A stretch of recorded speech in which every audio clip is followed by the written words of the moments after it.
السلام عليكم ورحمة الله وبركاته. أعوذ بالله من الشيطان الرجيم. بسم الله الرحمن الرحيم.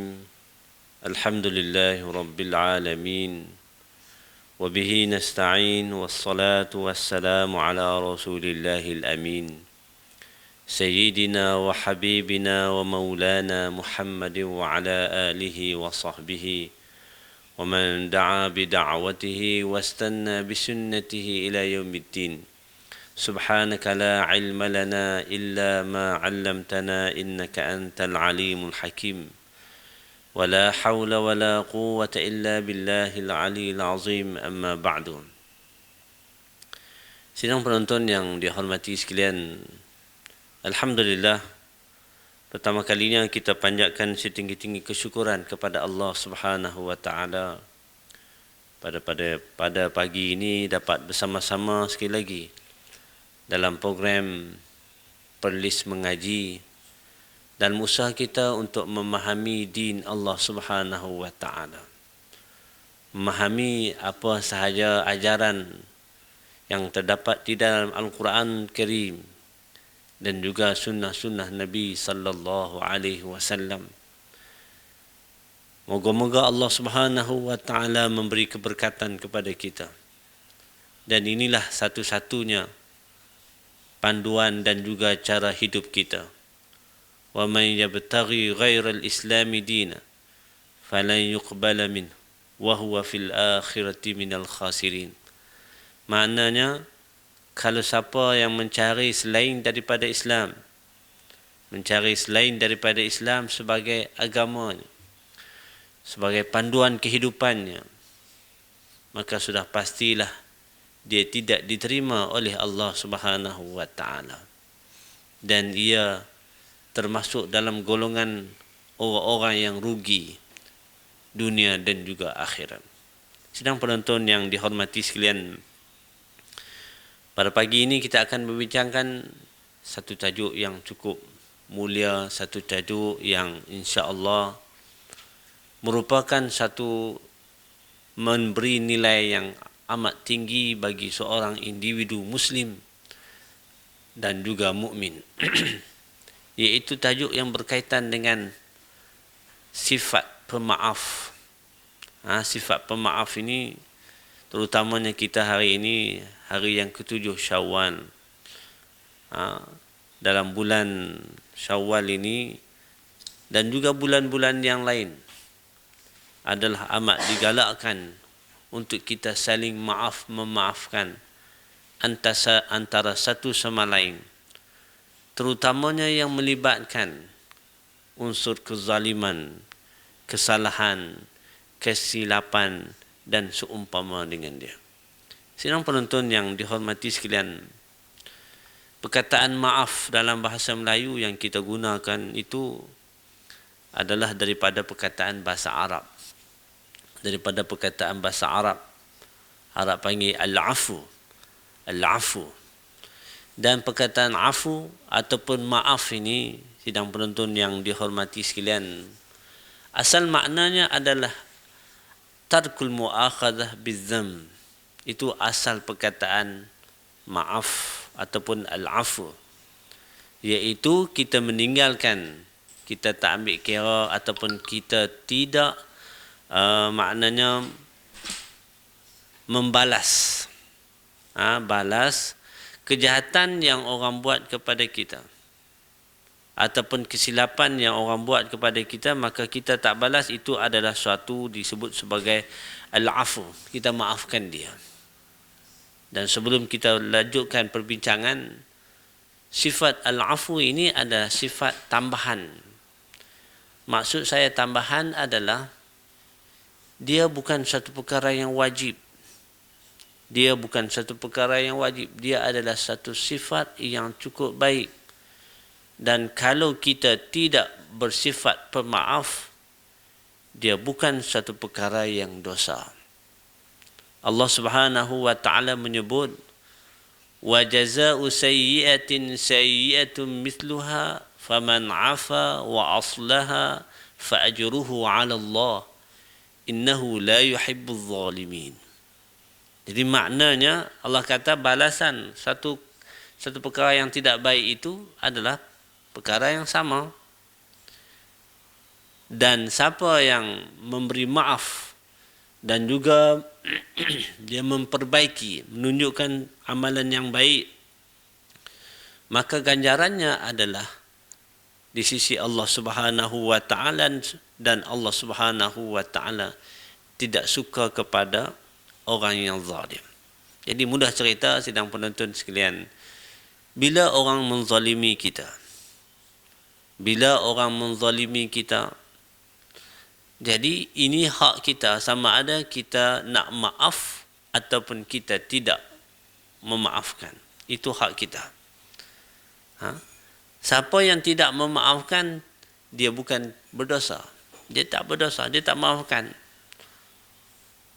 Barang dia dicuri oleh orang, dia boleh maafkan, tak apa, dia boleh halalkan.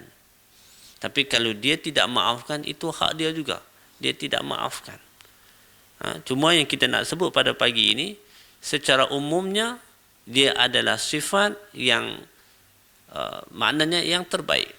Dia boleh maafkan kalau dia nak maaf, dan Allah Subhanahu wa taala sebut, dan balasan bagi yang tidak baik itu adalah perkara yang sama, yang seumpama dengan dia. Dan siapa yang memaaf dan juga memperbaiki, ganjaran dia adalah di sisi Allah Subhanahu wa taala. Untuk menunjukkan bahawa orang yang memaafkan ini ganjaran yang banyak Allah bagi kepada dia. Itu fa'ajruhu 'ala Allah, serah kepada Allah. Kemudian innahu la yuhibbuz zalimin. Allah Subhanahu wa taala tidak suka kepada orang yang zalim. Jadi asalnya orang yang menzalimi ataupun melakukan kesilapan kepada individu yang lain, katakanlah untuk mudah cerita, orang buat zalim kepada kita, buat naya kepada kita, ambil duit kita dan seumpama dengan dia. Ini asalnya, kalau dia buat zalim kepada kita, maka bila kita tak maafkan, itu adalah satu keadilan. Kalau kita tak maafkan, itu adalah satu keadilan. Kita tak maafkan dia, maka di hari akhirat kita akan tuntut di hadapan Allah Subhanahu wa taala. Itu yang asal. Itu keadilannya. Tapi bagi orang yang nampak kebaikan yang lebih, wa aslaha, maka dia maaf. Bila dia maafkan kesilapan tadi, kesilapan orang terhadap dia, kezaliman orang terhadap dia, maka ganjaran yang lebih Allah bagi kepada dia. Sidang penonton yang dihormati sekalian, Ibnu Katsir rahimahullah menyebut fasyuri'al adlu wa huwal qisas. Dalam Islam ni dia ada antara hukum jenayah Islam ni nama dia qisas. Dan juga dalam Islam itu sendiri dia ada unsur keadilan. Keadilan maknanya, kalau kita tengok dalam hukum jenayah qisas, mati dibalas dengan mati, mata dibalas dengan mata, kaki dibalas dengan kaki, macam tu. Tapi apabila seseorang itu memaafkan kesilapan, kezaliman orang terhadap dia, maka ini adalah satu perkara yang cukup hebat, cukup tinggi di sisi Allah Subhanahu wa taala. Sidang penonton yang dihormati sekalian, kemudian perkara yang lain, saya dah sebut sebentar tadi bahawa kemaafan ini bukan satu perkara yang wajib.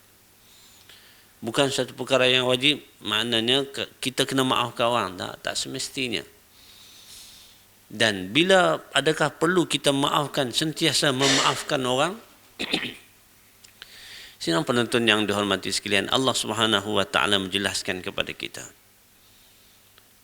beberapa ataupun satu ataupun dua syarat yang kita kena tengok sebelum kita memaafkan orang. Siapa-siapa yang melakukan kesilapan kepada kita. Bukan maknanya semua kesilapan, kezaliman yang orang buat kepada kita, kita perlu maafkan. Allah Subhanahu wa taala menyebut dalam ayat yang banyak, tuan-tuan dan puan-puan, tentang sifat yang cukup mulia ini. Antaranya kata Allah, "Faman 'afa wa aslaha fa ajruhu 'ala Allah. Innahu la yuhibbuz zalimin." Dan siapa yang memaafkan serta wa aslaha, dia memperbaiki, fa ajruhu 'ala Allah, ganjarannya adalah di sisi Allah. Innahu la yuhibbuz zalimin, Allah tak suka kepada orang yang zalim. Di mana syarat dia? Allah kata siapa yang nak memaafkan, yakni siapa yang nak memaafkan orang. Okey. Wa aslaha, itu syarat dia. Biarlah apabila kita nak memaafkan itu ada tanda-tanda individu ataupun orang ini dia nak melakukan kebaikan. Hasil daripada sifat kita yang pemaaf itu, kita nampak yang ni akan menjadi bertambah baik. Keadaan ini menjadi bertambah baik. Maka seelok-eloknya kita maafkan. Tapi kalau kita maafkan orang yang kadang-kadang memang keras hatinya, mungkin dia perlu maknanya menerima kita sebut denda ke ataupun hukuman-hukuman tertentu, maka orang yang sebegini seeloknya kita tidak maafkan. Sebab apa? Sebab Allah SWT sebut faman afa wa aslaha fa ajruhu 'ala Allah. Jadi biarlah tindakan kita memaafkan itu dia menghasilkan satu natijah yang lebih positif. Kalau dia kekal dengan keadaan yang sama, kadang-kadang mencuri sana, mencuri sini, orang maafkan, cuma kadang-kadang perlu diberi teguran yang lebih. Kadang kali ini kita tak maafkan, ditangkap oleh polis ataupun pihak berkuasa, kita tidak maafkan, maka sesuai dengan keadaan individu yang tak pernah serik dengan kejahatan yang dilakukan ataupun kezaliman yang dilakukan terhadap manusia. Sidang penonton yang dihormati sekalian, sebahagian ulama menjelaskan perlu ada maqdarah. Maqdarah ni maknanya perlu ada kekuatan. Kita nak maafkan orang tu, memang kita kena ada kekuatan yang tersendiri. Kena ada kemampuan. Kemampuan. Seseorang yang dizalimi, dia terserah kepada dia. Dia ada kemampuan. Dia nak maafkan, maka orang yang menzalimi itu dia akan selamat dunia akhirat. Tapi kalau dia tidak dimaafkan oleh orang yang dizalimi, kita akan bertemu semula. Orang yang dizalimi akan menuntut di hadapan Allah Subhanahu wa taala. Jadi sebab itu hati-hatilah kita supaya jangan sekali-kali kita menzalimi orang lain secara sengaja ataupun secara tidak sengaja. Kerana orang yang dizalimi itu akan tuntut di hadapan Allah Subhanahu wa taala. Dibimbangi kita termasuk di dalam golongan orang-orang yang muflis. Sidang penonton yang dihormati sekalian, di dalam Al-Quran Allah Subhanahu wa taala menyebut banyak ayat-ayat yang berkaitan dengan al-afu. Dengan ayat yang berkaitan dengan sifat kemaafan ini. Saya bacakan beberapa potong ayat sebagai tunjukkan kepada kita bahawa Al-Quran, Islam ini adalah satu agama yang mengajak kepada kebaikan.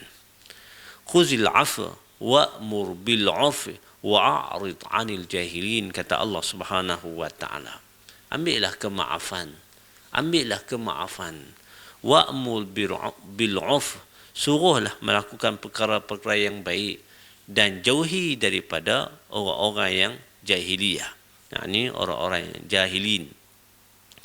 Kemudian Allah SWT sebut lagi fasfahis safhal jamil. Samalah maknanya kita nak kena maafkan kemaafan yang as-safhal jamil, yang cantik, yang elok dan seumpama dengannya. Sidang penonton yang dihormati sekalian, kita nak melihat beberapa perkara yang yakni kita sebut sebagai natijah ataupun hasil apabila kita mempunyai sifat yang pemaaf ini. hasil daripada sifat pemaaf yang ada dalam diri kita sebagai orang yang beriman. Yang pertama sekali, tidak lain dan tidak bukan adalah Allah Subhanahu wa taala menjelaskan kepada kita ayat yang saya bacakan sebentar tadi, iaitu man afa an ibadillah afa Allah anhu. Ini perkara yang kita nak kena tengok, amat-amat penting. Siapa yang boleh memaafkan hamba Allah yang lain, terutamanya yang minta maaf Allah, dia minta maaf betul-betul. Dia melakukan kesilapan, dia melakukan kezaliman, kesalahan kepada kita. Anak mai minta maaf kepada ibu bapa dia. Dengan kesungguhan, maka mak ayah ni insya-Allah akan memaafkan anak-anak dia. Itu adalah perangai ibu dan ayah. Dia tetap akan memaafkan anak-anak dia. Cuma poin yang pertama yang saya sebut, siapa yang memaafkan orang lain, hamba Allah yang lain, maka Allah Subhanahu wa taala akan memaafkan dia. Al-jaza min jinsil amal. Ini kaedah yang selalu kita ambil. Allah Subhanahu wa taala balah, beri ganjaran kepada hambanya atas apa yang hambanya ini lakukan kepada orang lain. Jadi kalau dia maafkan orang lain, Allah Subhanahu wa taala akan memaafkan dia. Allah kata wal ya'fu wal yasfahu ala tuhibbuna ay yaghfirallahu lakum wallahu ghafurur rahim. Surah An-Nur ayat 22. Allah kata falyafu wal yasfahu. Memaafkanlah kesilapan orang datang minta maaf kepada kita, kita beri kemaafan. Dan ingatlah, tidakkah kamu suka ala tuhibbuna ay yaghfirallahu lakum, tidakkah kamu suka Allah Subhanahu wa taala memaafkan dan juga mengampuni kamu. Jadi poin yang pertama, sifat pemaaf ini kita rajin, kita selalu maafkan kesilapan orang. Secara umum, saya sebut secara umum sebab ada amalan-amalan kejahatan yang kita nak kena tengok dulu, sama ada kita nak memberi maaf ataupun sebaliknya. Tapi secara umumnya, sifat pemaaf ini adalah sifat yang mulia kalau kita memaafkan orang, kesilapan orang, terutamanya yang menunjukkan tanda-tanda yang positif. Kalau kita maafkan dia, maka orang yang memaafkan orang lain, Allah kata ala tuhibbuna ay yaghfirallahu lakum wallahu ghafurur rahim. Jadi kalau kita bersifat dengan sifat suka memaafkan orang, Allah Subhanahu wa taala akan memaafkan kesilapan kita dan juga mengampunkan dosa-dosa yang kita lakukan. Sedang penonton yang dihormati sekalian, itu perkara yang pertama, kebaikan sifat ini kepada individu muslim.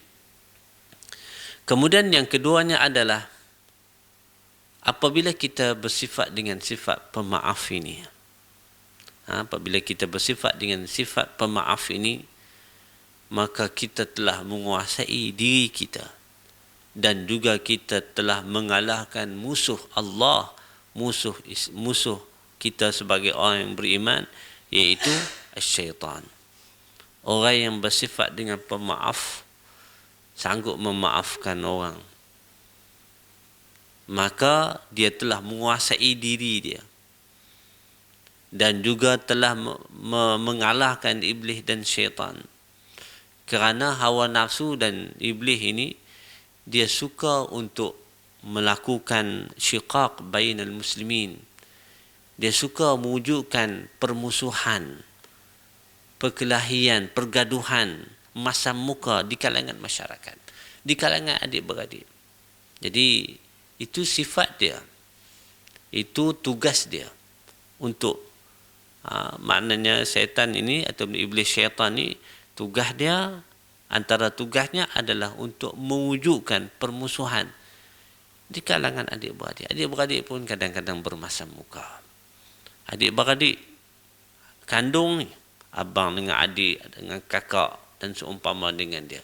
Kalau yang macam tu pun bergaduh, luar sikit, bapa saudara, anak saudara, sepupu bergaduh juga. Kalau itu yang ada silaturahim bergaduh, bagaimana dengan masyarakat? Jadi iblis, syaitan ini suka untuk mewujudkan pergaduhan sesama manusia ini. Sama ada yang ada silaturahim ataupun yang tidak ada silaturahim. Nabi sallallahu alaihi wasallam menyebut dalam satu hadis, inna syaitan ya'isa ataupun ya'isa ay ya'budahu al-musallun walakin radiya bit-tahrish fima bainahum. Hadis riwayat Imam Muslim. Kata Nabi SAW, syaitan ini dia tak mampu. Dia tak mampu dah untuk membuat orang-orang yang sembahyang ini sembah dia.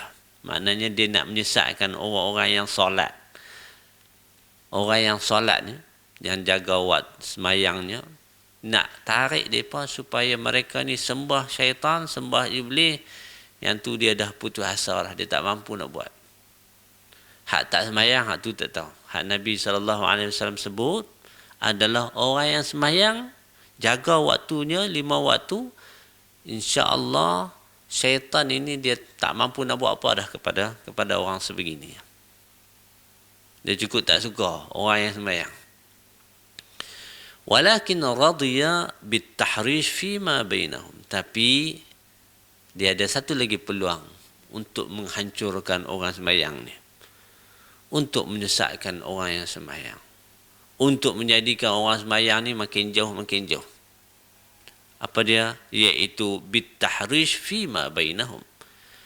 Wujudkan satu perkara yang menjadikan mereka ni bergaduh sama-sama mereka. Dalam satu masjid ada 40 orang sembahyang, 30-40 orang sembahyang. Maka nak sesatkan mereka satu perkara yang amat sukar bagi iblis, syaitan. Tapi apa yang dia boleh buat? Maka dia boleh masukkan sesuatu dalam diri orang yang sembahyang itu. Dengan jarum-jarum yang beracun, akhir sekali sesama mereka ni bergaduh. Orang sembahyang yang duduk saf-saf, satu saf itu, dia boleh bergaduh. Bila boleh bergaduh, akhir sekali mungkin dia meninggalkan sembahyang jemaah itu.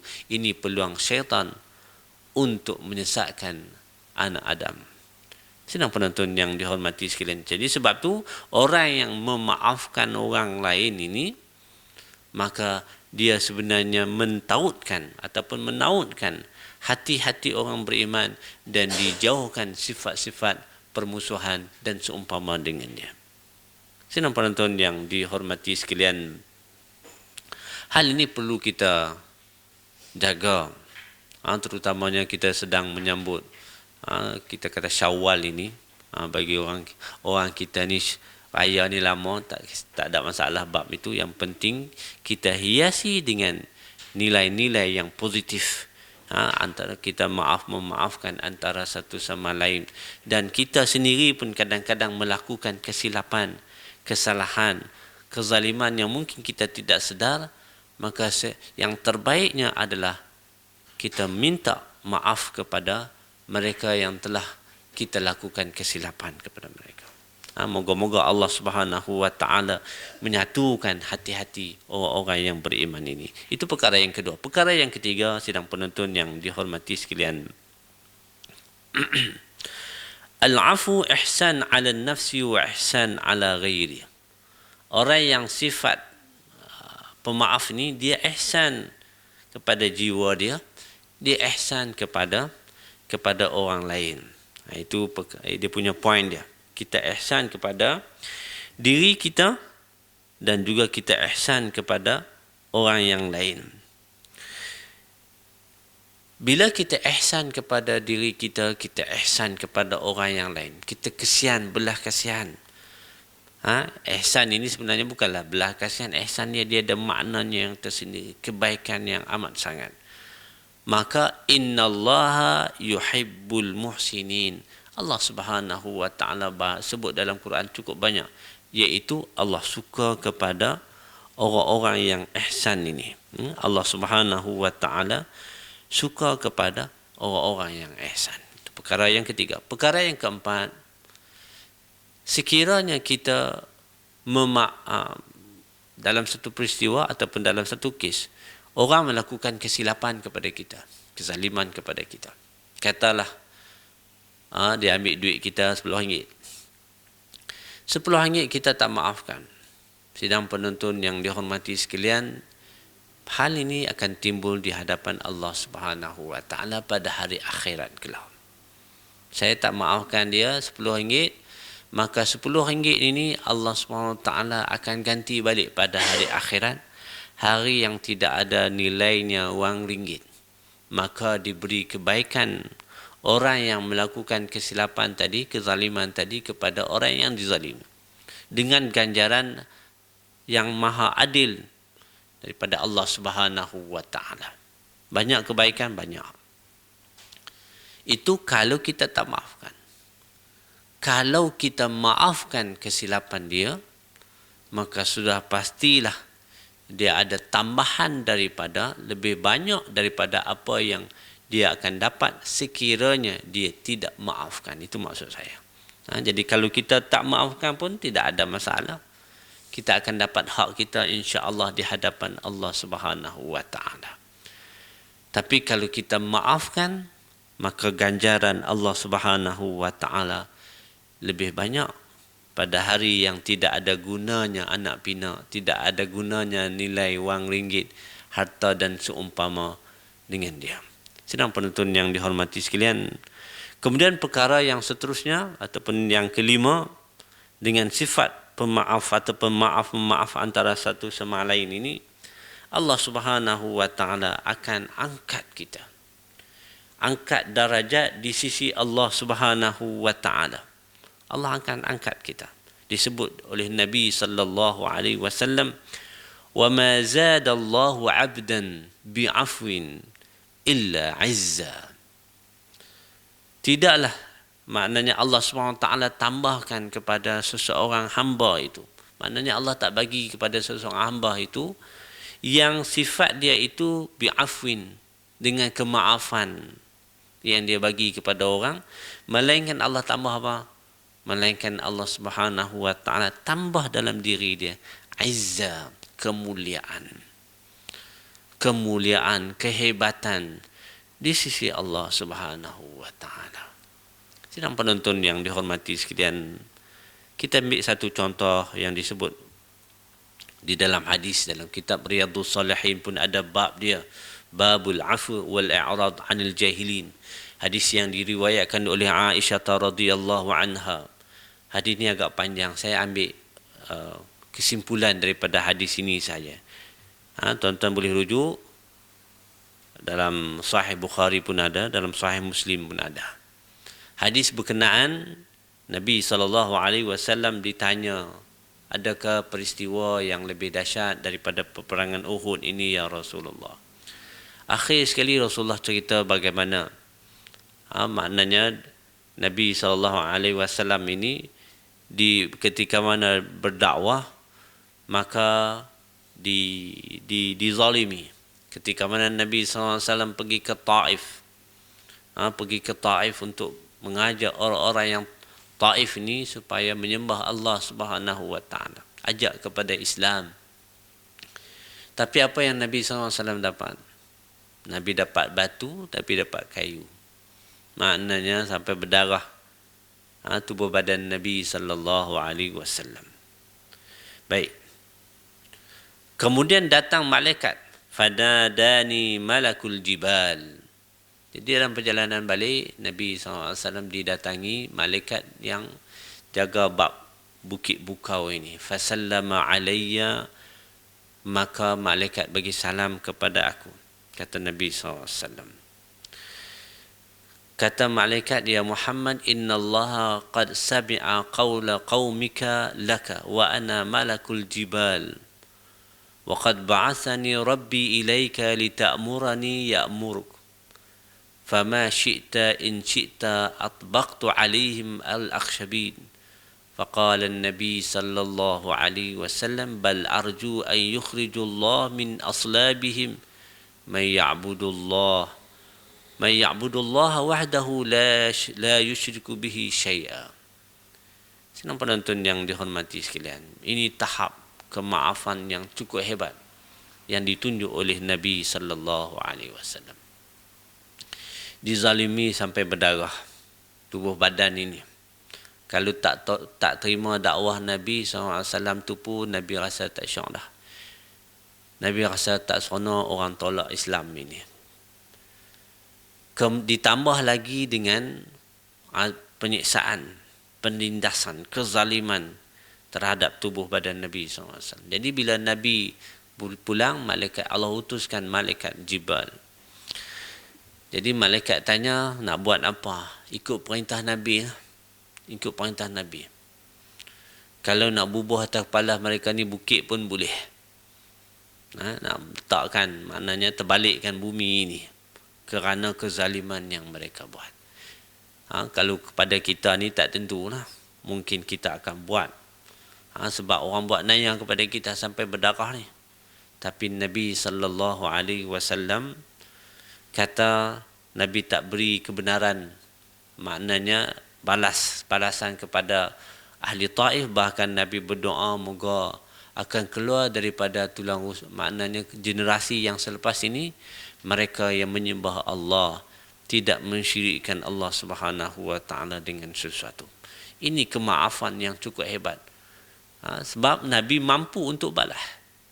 Nabi kata, wahai malaikat di bukit, boleh maknanya bagi balasan kepada mereka, hukum mereka, maka mereka akan dikenakan hukuman. Tapi Nabi maafkan mereka. Ini yang disebut dalam hadis Nabi sallallahu alaihi wasallam, dan kita melihat bagaimana akhlak Nabi dan bagaimana Allah Subhanahu wa taala angkatkan rif'ah, ketinggian nilai yang amat tinggi yang ada pada Nabi sallallahu alaihi wasallam. Dan memang selepas itu ahli Taif adalah mereka di kalangan orang-orang yang beriman. Sidang penonton yang dihormati sekalian, begitu juga dalam peristiwa Al-Ma'ruf bil Fathi yang terkenal dengan pembukaan kota Mekah. Semua kita tahu dalam pembukaan kota Mekah ini Nabi SAW telah menguasai Mekah itu. Telah menguasai Mekah. Tapi apa yang Nabi buat kepada penduduk Mekah? Mereka yang satu ketika dahulu, 6-7 tahun ataupun sebelum itu, menzalimi dan menganiayai Nabi SAW dan juga orang-orang yang beriman. Kita mengetahui bagaimana umat Islam 10 tahun yang awal, ketika mana peringkat awal dakwah itu, orang-orang Islam dizalimi, ada yang sampai yang dibunuh. Nabi SAW sendiri dizalimi, dihina dan seumpama dengan dia. Kemudian berlaku peperangan, orang-orang Islam dibunuh oleh penduduk, oleh tentera-tentera musyrikin. Peperangan Badar pun ada di kalangan orang Islam yang syahid. Peperangan Uhud pun ada. Khandaq. Tapi bila mari Fathu Mekah, Nabi SAW memberi keamanan kepada mereka. Memberi keamanan maknanya Nabi tak balas balik kejahatan yang mereka lakukan terhadap orang-orang yang beriman. Ini manusia yang mempunyai jiwa yang amat tinggi, yang amat agung. Sidang penonton yang dihormati sekalian, sebab tu saya ulang sekali lagi hadis Nabi SAW. Apa yang Nabi SAW ingatkan kepada kita dengan sifat ini, sifat memaafkan ini. وَمَا زَادَ اللَّهُ عَبْدًا بِعَفْوٍ إِلَّا عِزَّةً. Allah tidak akan tambah orang yang mempunyai sifat pemaaf ini, melainkan Allah SWT akan tambah dari segi kemuliaannya, dari segi ketinggian dia. Sedang penonton yang dihormati sekalian, Perkara yang lain, maknanya kelebihan yang lain apabila kita mempunyai sifat pemaaf ini adalah husulus sa'adah was sakinah. Orang yang mempunyai sifat ini, dia akan mendapat kebahagiaan dan juga as-sakinah. Dia juga akan mendapat ketenangan. Mendapat kebahagiaan dan juga ketenangan. Bagaimana dia dapat ini? Maka kita boleh fikirkan. Maknanya dia tak, dalam diri dia hanya ada Allah Subhanahu Wa Taala. Dia tak fikir keridaan orang, dia tak fikir, dia hanya fikir berkenaan dengan Allah Subhanahu Wa Taala. Manakala dengan orang minta maaf, dia maafkan. Bayangkan kalau kita dalam keadaan yang tidak baik. Maksud saya, kita tak maafkan. Orang datang minta maaf sungguh-sungguh, kita tak maafkan. Adakah kita berada dalam keadaan tenang, dalam keadaan jiwa relax, tak ada masalah apa? Ini dalam Islam, Islam maknanya kalau orang datang minta maaf dengan kesungguhan, dalam Islam tak paksa untuk kita nak maafkan dia. Saya dah sebut peringkat awal tadi, kita ada pilihan untuk maaf ataupun kita tidak maafkan dia. Tapi kalaulah suasana itu suasana yang baik, positif, akan menghasilkan perkara-perkara yang baik, Islam suruh kita maafkan. Suruh, bukan wajib, suruh kita, elok galakkan kita untuk maaf, kerana kemaafan itu akan menghasilkan perkara-perkara yang amat-amat positif. Hatta dalam diri kita, orang yang suka memaafkan orang adalah orang yang insya-Allah murtahal bal. Orang yang baik, yang hati dia pun tenang, tidak ada sangkut-sangkut dah. Dia tidak ada sangkut, nak tidur malam pun boleh, mudah. Manakala hak sebaliknya dia fikir macam-macam. Takut kawan tu hantar ni lah, macam-macam yang difikirkan, maka yang ni semua akan merosakkan jiwa dan juga hatinya. Sidang penonton yang dihormati sekalian, saya sebut sekali lagi, apabila kita mempunyai sifat yang sebegini, bukan kata kita, individu-individu dalam masyarakat ini yang mempunyai sifat pemaaf ini, maka dia akan melahirkan kalimah yang sama, saf yang satu, maknanya penyatuan di kalangan ummah ini. Allah Subhanahu wa taala menyebut wala tanaza'u fatafshalu wa tadhhaba rihukum wasbiru innallaha ma'as sabirin.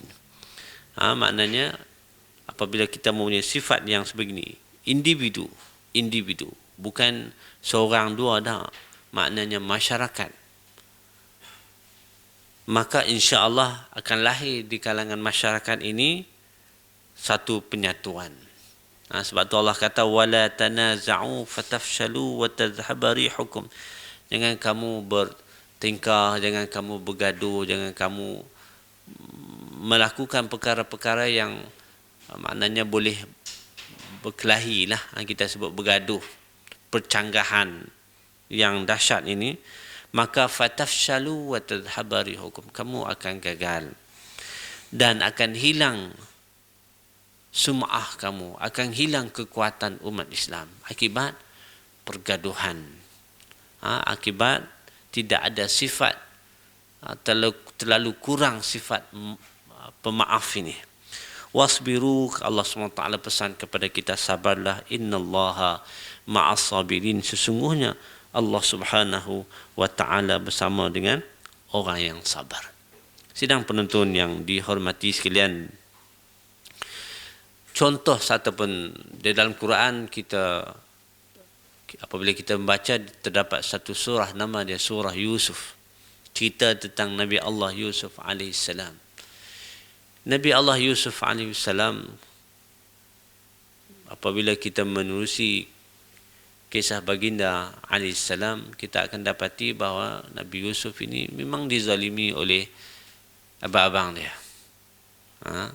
Kebanyakan abang dia lah. Abang-abang dia, ya betul, abang-abang dia. Maknanya dizalimi daripada kecil.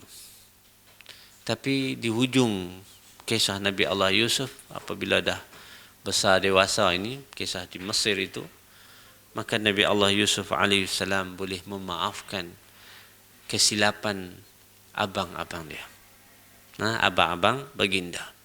Sedangkan pada waktu itu Nabi Allah Yusuf alaihissalam mempunyai kekuasaan. Mempunyai kekuasaan, kalau Nabi Allah Yusuf nak balas, masukkan dalam penjara abang-abang dia, tidak ada masalah. Boleh buat.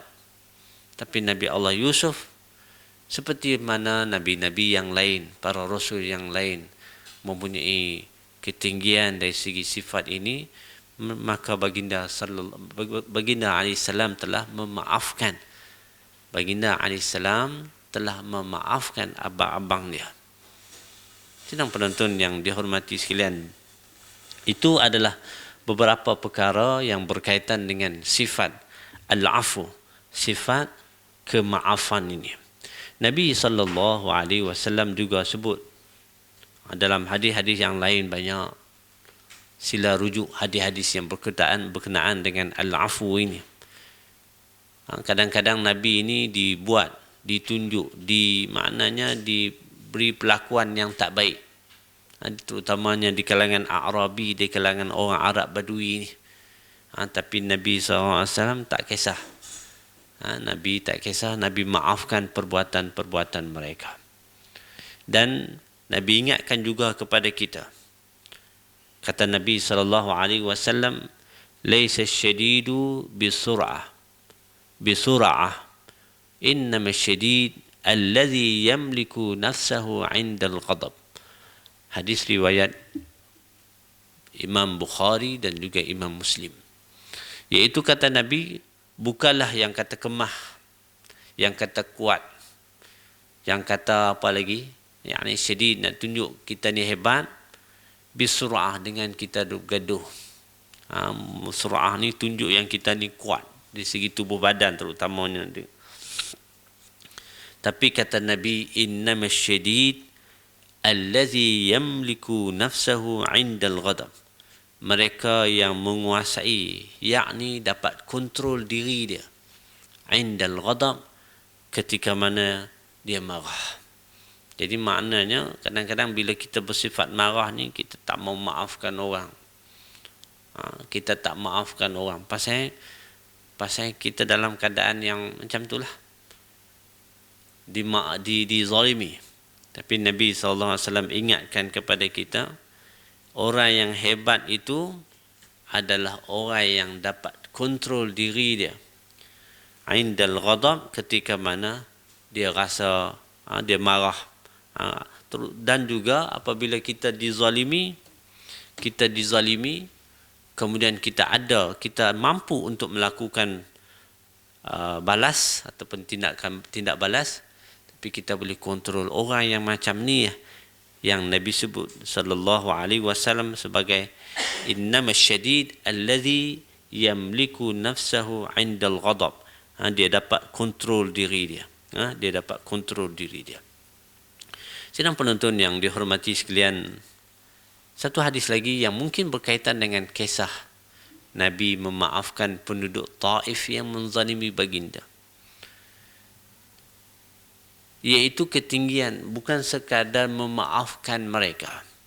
Tambah nilai yang ditunjuk oleh Nabi SAW. Pertama, Nabi dah tentu bila dizalimi, ditolak Islam, dakwah Islam, tak ada masalah. Kemudian bila dizalimi, Nabi kata, Nabi tak benarkan malaikat yang menguasai, yang jaga bahagian bukit ini untuk melakukan tindak balas hukuman. Nabi tak bagi. Kemudian apa lagi tindakan Nabi? Harapan Nabi dan juga doa Nabi. Harapan Nabi agar mereka ini, yakni penduduk Taif ini, akan ada selepas ini generasi yang akan menyembah Allah Subhanahu wa taala. Itu harapan Nabi. Dan antara doa ataupun kata-kata yang disebut oleh Nabi SAW dan juga para anbiya, Allahumma ighfir li qaumi fa innahum la ya'lamun. Allahumma ighfir li qaumi fa innahum la ya'lamun. Ya Allah, ya Tuhan kami, ampunilah kaum aku, fa innahum la ya'lamun, mereka tidak mengetahui. Ini tahap kemaafan yang cukup tinggi ini, sidang penonton yang dihormati sekalian. Bukan sekadar maaf, bahkan para nabi, mereka mendoakan supaya Allah Subhanahu wa taala mengampuni orang yang sebegini. Maknanya orang yang mungkin melakukan kesilapan, mungkin melakukan kezaliman. Jadi minta ampun lagi supaya Allah mengampuni mereka. Sedang penonton yang dihormati sekalian, untuk akhirnya saya nak sebut satu kisah yang mungkin kita dah baca kisah ini, berkenaan dengan kisah Imam Ahmad rahimahullah dengan Ma'mun. Ma'mun ni maknanya khalifah pada zaman itu. Pada zaman itu, khalifah ni pada zaman itu melakukan, maknanya memenjarakan Imam Ahmad rahimahullah dan melakukan kezaliman kepada Imam Ahmad. Sebab dan sebagainya lah. Apabila masuk penjara ni macam-macam lah. Apa kata Imam Ahmad? Imam Ahmad pun berkata, Allahumma ghafir lil Ma'mun. Ya Allah, ya Tuhanku, ampunilah Ma'mun, khalifah itu pada zaman itu. Jadi sidang penonton yang dihormati sekalian, ini adalah contoh-contoh yang menunjukkan semua ataupun para nabi ini mempunyai sifat al-'afw, pemaaf ni dengan maknanya cukup tinggi. Kemudian diikuti dengan sahabat-sahabat Nabi ridwanullah alaihim, Abu Bakarnya, Umar, Uthman, Ali, perkara yang sama kerana dididik oleh Nabi sallallahu alaihi wasallam. Kemudian mari selepas itu generasi salafus salih, dan saya dah sebut tadi kisah Imam Ahmad rahimahullah. Mereka ni walaupun dizalimi oleh khalifah, dizalimi oleh individu-individu yang lain, mereka memaafkan. Dan satu perkara yang sukar, amat-amat sukar bagi mereka, bagi manusia ini, melainkan orang yang faham Islam, yang nak redha Allah SWT, dia minta ampun lagi, tolong minta ampun kepada Allah SWT untuk individu yang menzalimi ini. Jadi sidang penonton yang dihormati sekalian, inilah akhlak yang cukup besar, akhlak yang cukup agung, yang kita ini menunjukkan kita ini berhubung. Kita bukan menekankan hubungan dengan manusia ini. La yata'amaluna ma'al bashar wa innama yata'amaluna ma'a rabbil bashar. Bukan maknanya kita tak mau bergaul dengan orang, tidak. Maksudnya innahum la yata'amaluna ma'al bashar. Yang utamanya kita, hubungan kita dengan Allah Subhanahu wa taala. Hubungan kita dengan Allah, dengan manusia ni perkara yang kita nak kena ada hubungan dengan manusia, tapi hak sebenar-benarnya adalah hubungan dengan Allah. Kita berinteraksi dengan manusia dalam usaha kita nak, maknanya sebahagian daripada hubungan kita dengan Allah Subhanahu wa taala. Akhirnya sidang penonton yang dihormati sekalian, kita perlu menjadi orang-orang yang mempunyai sifat pemaaf. Walaupun saya sebut pemaaf ini bukan dalam semua hal, tetapi sebaliknya kita melihat yang mana yang terbaik. Ada unsur afa, maaf dan juga benda baik. Jadi kita nilai di situ, dan secara umumnya kita nak kena ada sifat yang sentiasa memaafkan orang lain sekiranya nampak tindakan kita itu ada kebaikannya. Itu yang pertama. Kemudian yang kedua, kita perlu mengelak keadaan-keadaan melakukan kezaliman, kesilapan terhadap orang lain. Karena kita bimbang kalau orang lain itu tidak memaafkan kita, dibimbangi kita termasuk dalam golongan orang yang muflis di hadapan Allah Subhanahu wa taala. Kemudian yang terakhir, sifat pemaaf ini bukanlah dia akan datang terus macam tu. Dia perlu dididik daripada masa ke semasa dengan ayat-ayat Allah Subhanahu wa taala, dan juga dengan kita membaca kisah-kisah para nabi dan juga as-salafus salih yang mereka ini adalah ashabu as-sifah, mereka ini melazimi sifat yang cukup mulia ini, yang baik daripada Allah Subhanahu wa taala. Yang kurang adalah kelemahan saya sendiri. Mohon ampun kepada Allah, minta maaf di atas sebarang kesilapan. Aqulu qawli hadza wa astaghfirullah li wa lakum. Wassalamualaikum warahmatullahi wabarakatuh.